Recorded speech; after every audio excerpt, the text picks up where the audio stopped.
Hi everybody.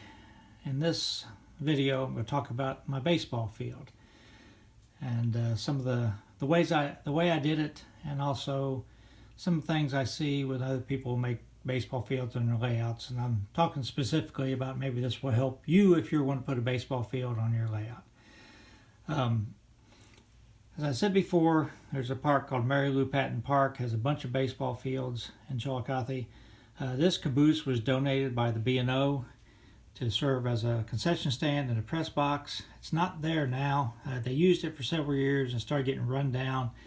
They were going to scrap it, and the city of Chillicothe got it, restored it, and put it downtown on Water Street, and it's a railroad museum now. So it was really nice. I'm glad they saved it. It's a wood-sided B&O caboose, painted up very, very nicely. So it's good that it got saved.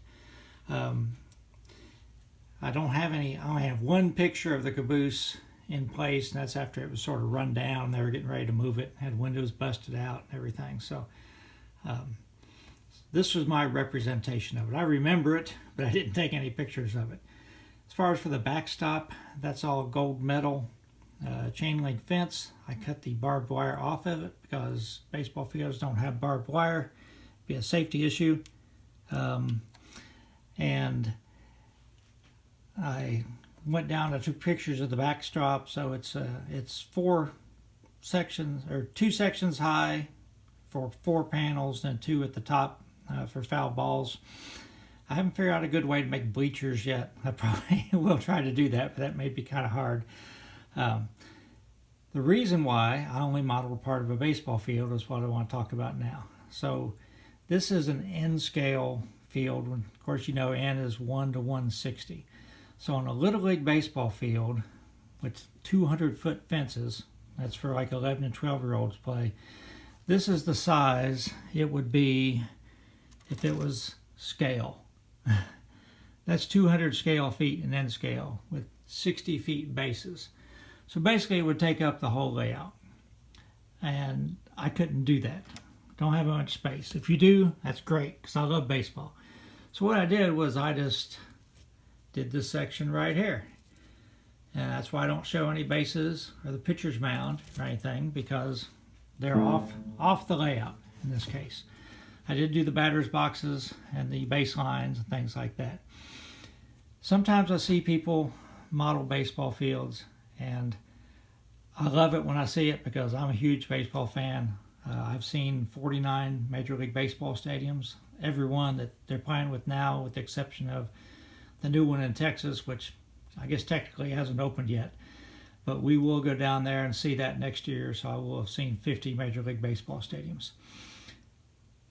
You really can't do a baseball field justice unless you have a lot of space. So this was my solution to doing that. I've seen people try to cram a whole baseball field in the space I have, and it just doesn't look right. The players are, an inch apart from each other. So if you're going to model a baseball field, selectively compress it, but just model part of it.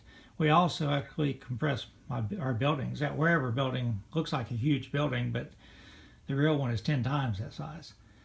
So that's my tip.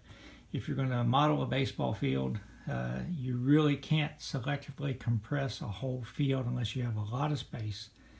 And it just doesn't look right if I would have a whole team crowded into this area. I'm also going to talk in my next video about some of the mistakes I made and some of the plans I make to fix it. I guess it's talked about some concessions that I had to make due to space, and also some things I realized later that were wrong, and I'm going to go back and try to fix. So again, this is just a short video. Please post your comments down below. I don't intend to hurt anybody's feelings. If you have a baseball field on your layout, just enjoy it. I mean, we all have different things we like to enjoy about model railroading, but this is the way I chose to model it, and you may think differently. So I'll talk to you soon. Bye.